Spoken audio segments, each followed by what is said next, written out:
উপযুক্ত শিক্ষা দিতে হবে। পবিত্র স্থানে পবিত্রতা নষ্ট করার শাস্তি নাকি। এইভাবে আমরা গ্রামবাসী সকলে যদি একতাবদ্ধ হই, তাহলে দুষ্ট ছেলেদের যন্ত্রণা আর আসবে না। আর একটি কথা, এই দুষ্ট ছেলেরা তারা আমাদেরই সন্তান।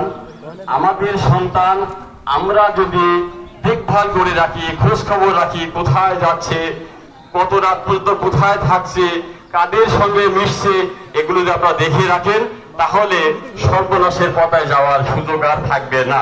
আপনারা জানেন সর্বনাশের কয়েকটি পথ আছে, সেসব থেকে অনেক অনেক ভালো ছেলেরা তাদের সঙ্গ দিয়ে কিন্তু চলে যাচ্ছে। আমাদের চোখ সব জায়গায় ঘটে। আমরা জনপ্রতিনিধি, মানে সমস্ত মেসেজটা আমাদের কাছে আসে, তাই আমরা বলতে পারছি। এখনো বলতেছি সকল গার্জেনের উদ্দেশ্যে হাত জোর করে বলছি, আপনি আপনাদের সন্তানের প্রতি খেয়াল রাখুন।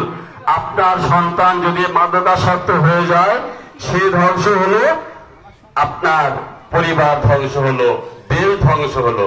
তাহলে আপনার সন্তানের জন্য কত জায়গায় আঘাত হলো এটা আপনি বুঝবেন। যাই হোক, বেশি কথা বলবো না, আপনার রৌদ্র গরম, মনে মনে খারাপ লাগছে, কথা ভালো লাগছে না।